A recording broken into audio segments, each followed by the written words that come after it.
Para una mujer que vivía al borde del territorio Epecci, esa ley era sagrada. Pero cuando una mujer solitaria, marcada por sus propios dolores silenciosos, encuentra a un niño nativo acorralado por lobos, la ley de su corazón resulta más fuerte. Ella salva al niño, hijo de un pueblo que su gente teme.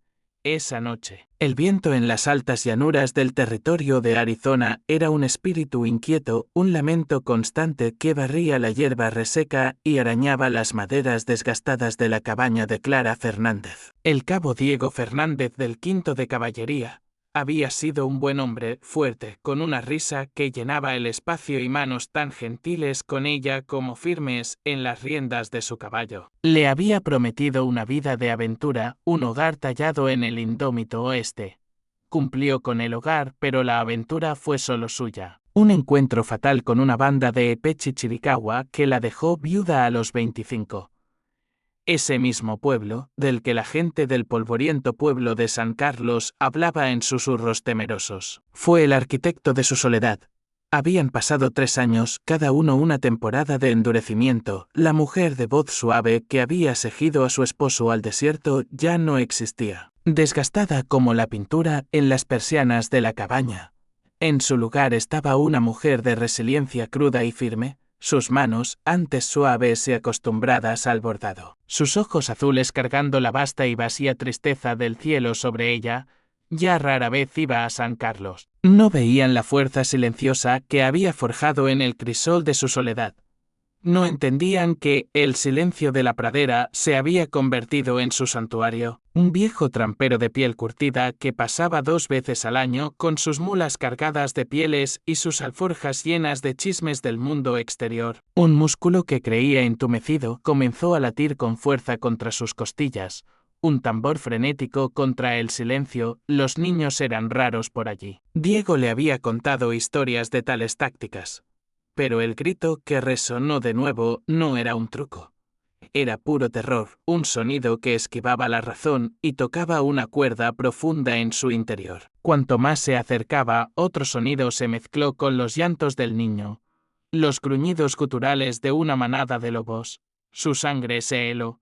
Los lobos, envalentonados por la larga temporada seca, estaba arrinconado en una grieta poco profunda en las rocas. Su rostro era una máscara de tierra manchada de lágrimas, su pequeño cuerpo moreno vestido solo con un taparrabos. Era Epecci. Un grito gutural salió de su garganta, un sonido de pura rabia desenfrenada. Aléjense de él. Los lobos, sobresaltados por la súbita intrusión, giraron su atención hacia ella. El alfa, un gran macho con un hocico lleno de cicatrices y ojos inteligentes y malévolos, dio un paso hacia ella, un gruñido bajo, retumbando en su pecho. Clara no dudó. Levantó el revólver Paz, ya amartillado. Desconcertados por el fuerte estruendo y la herida de su líder, dudaron, su enfoque predador roto. Clara disparó de nuevo, esta vez al suelo frente a ellos. Clara se quedó quieta por un largo momento. El revólver aún levantado, su pecho agitado. El olor a pólvora flotaba pesado en el aire caliente. Lentamente bajó el arma. Sus ojos fijos en la pequeña figura acurrucada en las rocas. Enfundó el revólver y se acercó con cautela, sus manos extendidas en un gesto de paz. «Está bien», dijo, manteniendo su voz baja y firme. Se arrodilló a unos pocos pies de distancia, haciéndose más pequeña, menos amenazante. Ahora podía ver que tenía una herida fea en la pierna. Su pequeño pecho subiendo y bajando en respiraciones rápidas y superficiales. Su silencio era una muralla entre ellos, una barrera tan real como las rocas dentadas que los rodeaban. Clara sabía que no podía dejarlo allí. Estaba herido, solo, a millas de cualquier asentamiento posible de su pueblo. Los lobos podrían regresar, o peor, podría sucumbir a su herida o al calor implacable. La decisión se tomó antes de que el pensamiento se formara por completo. Lo llevaría a su cabaña. «Vamos», dijo suavemente, extendiendo una mano. Los invasores blancos que habían tomado sus tierras y sus vidas. Ella era el monstruo de las historias de su pueblo, con un palo de fuego que hacía un sonido como el trueno. Clara suspiró. Ya no era solo una viuda sobreviviendo al borde del mundo. Era una mujer que acababa de enfrentarse a una manada de lobos por un niño que debería haber sido su enemigo. Llevar al niño de vuelta a la cabaña fue una prueba de negociación silenciosa. Él se negó a tomar su mano, su pequeño cuerpo rígido por un miedo casi doloroso de presenciar. Al final, el niño seguía acurrucado en las rocas, sus ojos oscuros siguiendo cada uno de sus movimientos. Ella se detuvo y esperó. El sol golpeaba y el silencio se extendía espeso y pesado. Finalmente, su mente un torbellino de pensamientos conflictivos. ¿Qué había hecho? Acoger a un niño Epechi, un niño de los Chiricahua, no era solo una locura, era suicida. El ejército, estacionado a no más de 30 millas, operaba con un cálculo brutal y simple cuando se trataba de los Epechi. Eran una amenaza a neutralizar, incluidos sus hijos, si lo encontraban aquí. Pero luego miraba hacia atrás al pequeño figura cojeando tras ella, su rostro una máscara estoica de dolor, y el miedo retrocedía, reemplazado por una resolución obstinada. Había tomado una decisión. La estufa de hierro fundido, los estantes llenos de latas y frascos, era un mundo alejado de las chozas y el cielo abierto de su pueblo. Clara ignoró su asombro y su miedo. Moviéndose con una eficiencia practicada, avivó el fuego en la chimenea para calentar una tetera de agua, sus movimientos tranquilos y deliberados. Rasgó una tira limpia de una sábana de lino vieja y recuperó una pequeña caja de madera de un estante. Contenía sus escasos suministros médicos, pero la mención de la fiebre pareció registrar algo. Probablemente había visto sus efectos antes, cómo podía convertir a un guerrero fuerte en un hombre delirante y moribundo. Lentamente, con cautela, cogió hacia la silla. Tras una pausa momentánea, se sentó en el borde mismo, su cuerpo tenso como si estuviera listo para huir ante la menor provocación. De cerca, ella podía verlo más claramente. Se dio cuenta, cosas que ningún niño debería ver jamás. Me llamo Clara, dijo suavemente mientras se arrodillaba frente a él, mojando la tira de lino en el agua tibia. Clara Fernández. Él no dijo nada, su mandíbula fija en una línea obstinada. Su silencio no era solo el resultado del miedo. Comenzó a sospechar. Era un acto consciente de desafío, un escudo contra ella y su mundo. En el idioma de una tribu que había dejado atrás hace mucho, significaba viento. Parecía encajar con el espíritu salvaje e indomable que sentía en él. El niño se estremeció cuando el paño tibio tocó su piel, pero no se apartó. La observaba, sus ojos oscuros sin parpadear, mientras ella limpiaba cuidadosamente los desgarros en su carne. El niño soltó un siseo agudo e involuntario, sus manos apretando el borde de la silla hasta que sus nudillos se pusieron blancos, pero no gritó. El respeto de Clara por él creció. Tenía más coraje que muchos de los hombres adultos que había conocido. Trabajó rápido, sus puntadas pequeñas y precisas, una habilidad aprendida al remendar ropa y mantas de caballo. Colocó el tazón en la mesa frente al niño junto con una cuchara de madera. Él miró el estofado, luego a ella, su expresión ilegible. No hizo ningún movimiento para comer. Necesitas comer, instó Clara. Para recuperar tus fuerzas. Aún así, él se negó. No había emitido un solo sonido desde que ella lo trajo a la cabaña. Su silencio era una fortaleza impenetrable. Clara sintió una punzada de frustración. Había salvado su vida, atendido su herida, ofrecido comida y refugio. ¿Qué más quería de ella?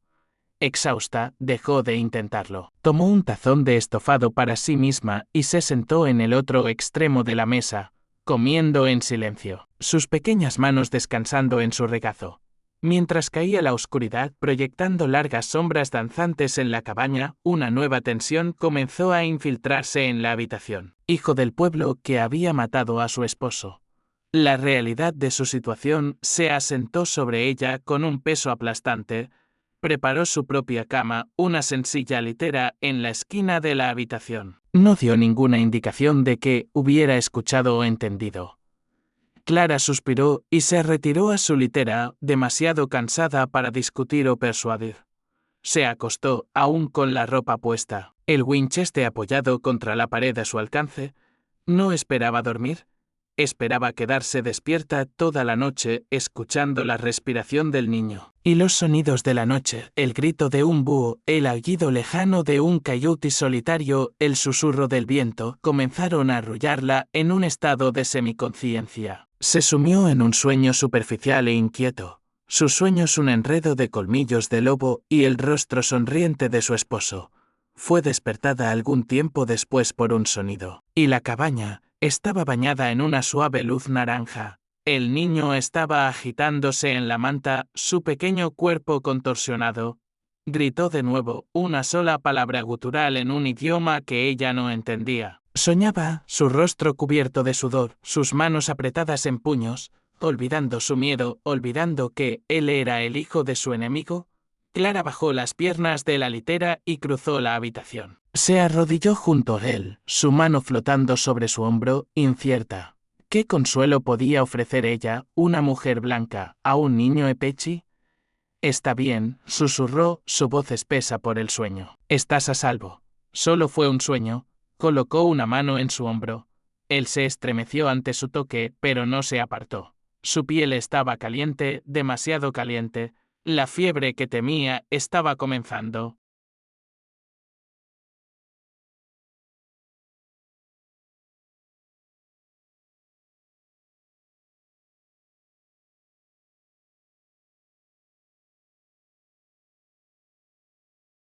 Clara hizo lo que habría hecho por su propio hijo.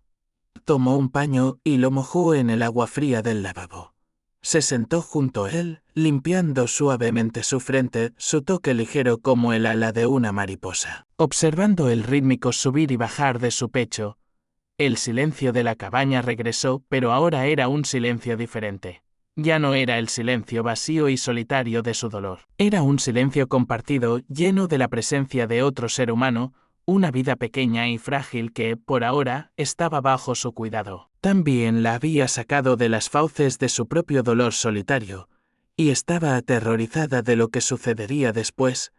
Los siguientes 2 días pasaron en una neblina de fiebre y silencio vigilante. Su fuerza gentil una sorprendente contraparte para sus luchas alimentadas por la fiebre. Durante sus momentos lúcidos, simplemente la observaba, sus ojos oscuros llenos de una confusión cansada. Todavía se negaba a hablar, su silencio un voto obstinado e inquebrantable. Clara se encontró hablando con él constantemente, llenando la cabaña silenciosa con el sonido de su voz. Clara despertó para encontrar a Viento sentado en su manta, sus ojos claros y enfocados. Todavía estaba débil, pero el delirio había desaparecido.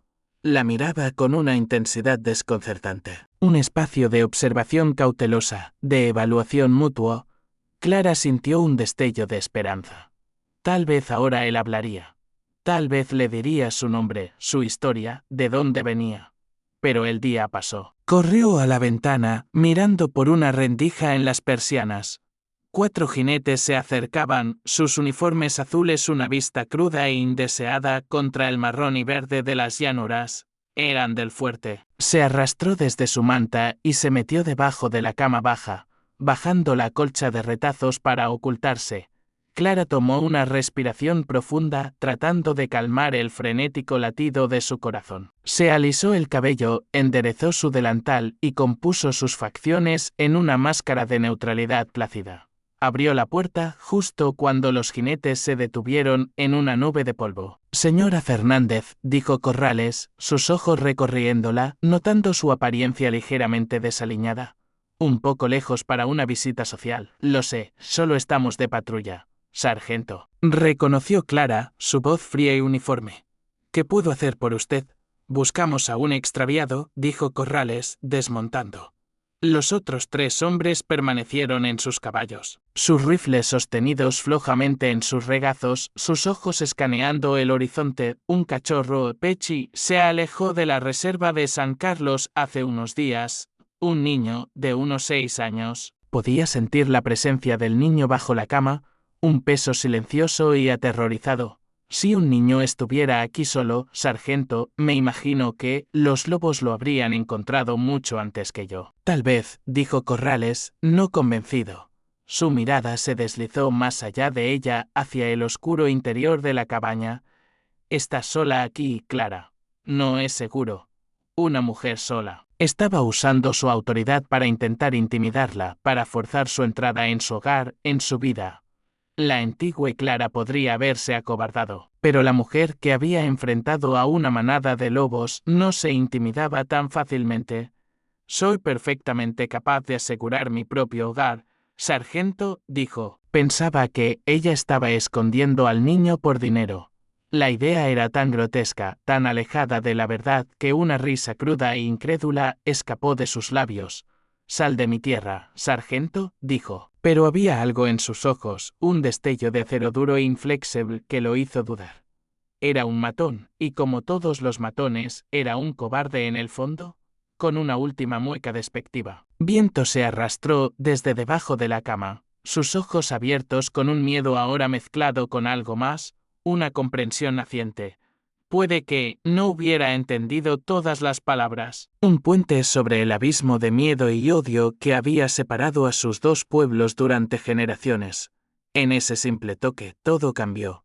Ya no era solo un niño Epechi que había rescatado. Era Ágila. La revelación de esa palabra susurrada había roto el silencio que había definido su extraña y frágil coexistencia. Fue un comienzo. Pero el silencio opresivo había desaparecido, reemplazado por una conexión emergente y tentativa. Comenzó a seguirla mientras hacía sus tareas, una pequeña sombra silenciosa. Sus ojos oscuros observando cada uno de sus movimientos con una inteligencia inquietante.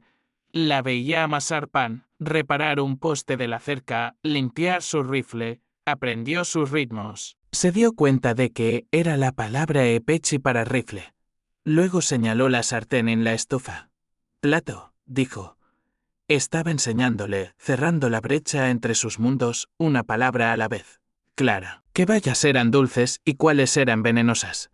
Podía leer las huellas de los animales en el polvo, diciéndole no solo qué criatura había pasado, sino cuánto tiempo atrás y si tenía prisa. Escaneaba el horizonte una docena de veces al día, su corazón saltando ante la vista de una nube de polvo o un jinete lejano.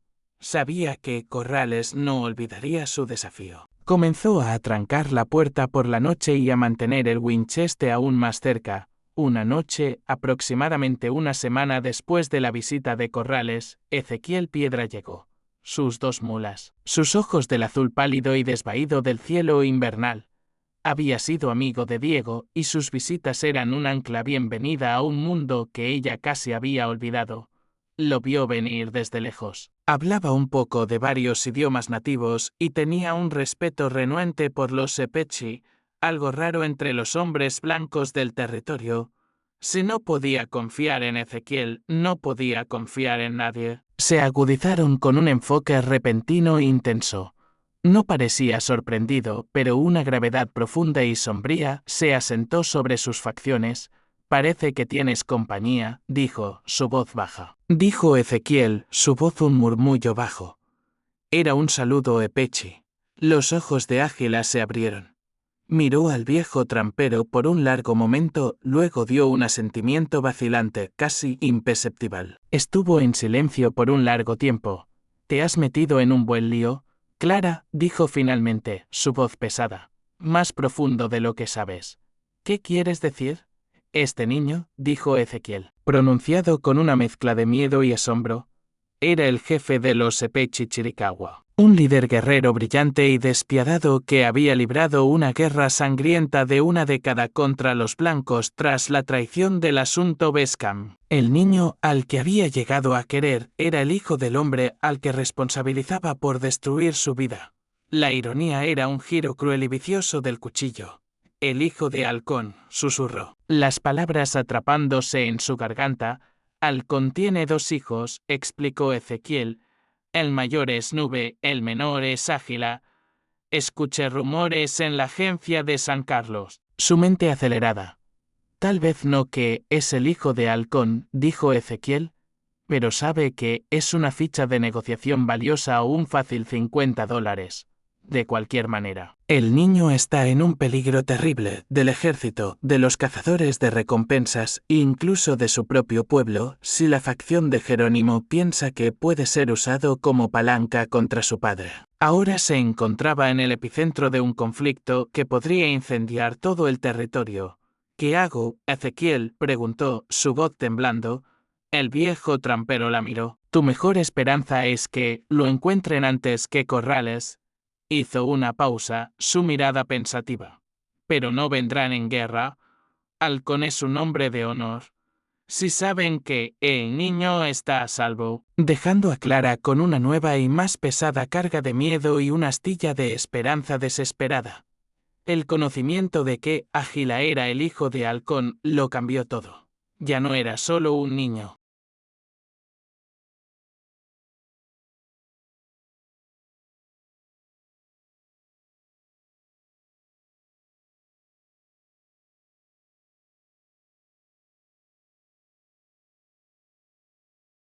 Dos noches después, la oración, de la que Ezequiel había hablado, fue respondida. Clara despertó de un sueño ligero e inquieto, no por un sonido, sino por un cambio en la atmósfera. Su corazón latiendo un ritmo frenético contra sus costillas. Ágila ya estaba despierto, sentado en su manta, sus ojos fijos en la puerta. No tenía miedo. En la tenue luz de la luna que se filtraba por la ventana, podía ver que su expresión era de solemne expectativa reverente, y entonces los vio, a través de la pequeña ventana. Un silencio profundo y desconcertante, más inquietante que cualquier sonido. Ágila se puso de pie. Caminó hacia la puerta, su pequeña figura silueteada contra la tenue luz de la luna. Miró hacia atrás, sus ojos oscuros transmitiendo un mensaje que ella no podía descifrar. Luego desatrancó la puerta y la abrió. El corazón de Clara se detuvo. En el umbral estaba un guerrero. En su mano no sostenía un rifle ni una lanza, sino una sola pluma de ágila. Detrás de él, en la luz de la luna, Clara podía ver a docenas de otros guerreros, todos de pie en un semicírculo silencioso alrededor de su cabaña. No estaban pintados para la guerra. Sus rostros eran solemnes, sus manos vacías. Ágila dio un paso adelante y habló una sola palabra. Padre, dijo. La máscara impasible del guerrero se derrumbó, sus ojos, tan parecidos a los de su hijo, llenos de un alivio profundo y abrumador.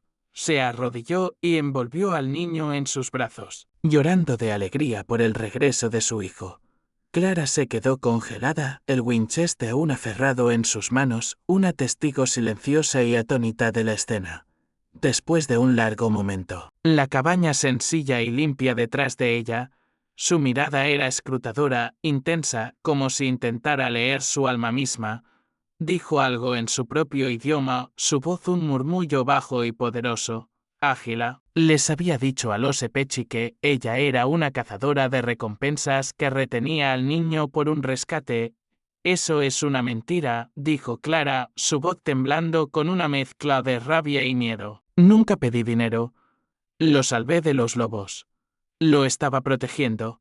Halcón escuchó la traducción de su hijo, su expresión ilegible. Luego dio un paso adelante, sus ojos nunca abandonando los de ella. Del pueblo que le habían enseñado a odiar. Halcón habló una última vez. Mi padre dice que has mostrado gran honor, dijo Ágila, su voz llena de orgullo. Susurró Clara. Ágila sonrió, una vista rara y hermosa. Significa madre pequeña.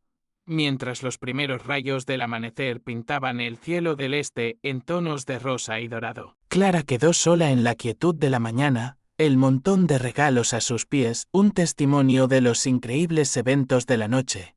Miró su pequeña y humilde cabaña, las vastas llanuras vacías que se extendían ante ella. Era la misma tierra, el mismo cielo, el mismo silencio. Pero todo había cambiado. Los fantasmas de su pasado no habían desaparecido. Clara Fernández, una mujer sepultada por su propio dolor, eligió no ver a un enemigo, sino a un niño en peligro. Al salvar a Ágila, no solo rescató a un niño. Compartirlo con otros que aprecien los cuentos del oeste indómito y suscríbete a nuestro canal para más historias que traigan a la vida a los rincones olvidados de la historia. Tu apoyo nos ayuda a continuar contando estas poderosas narrativas.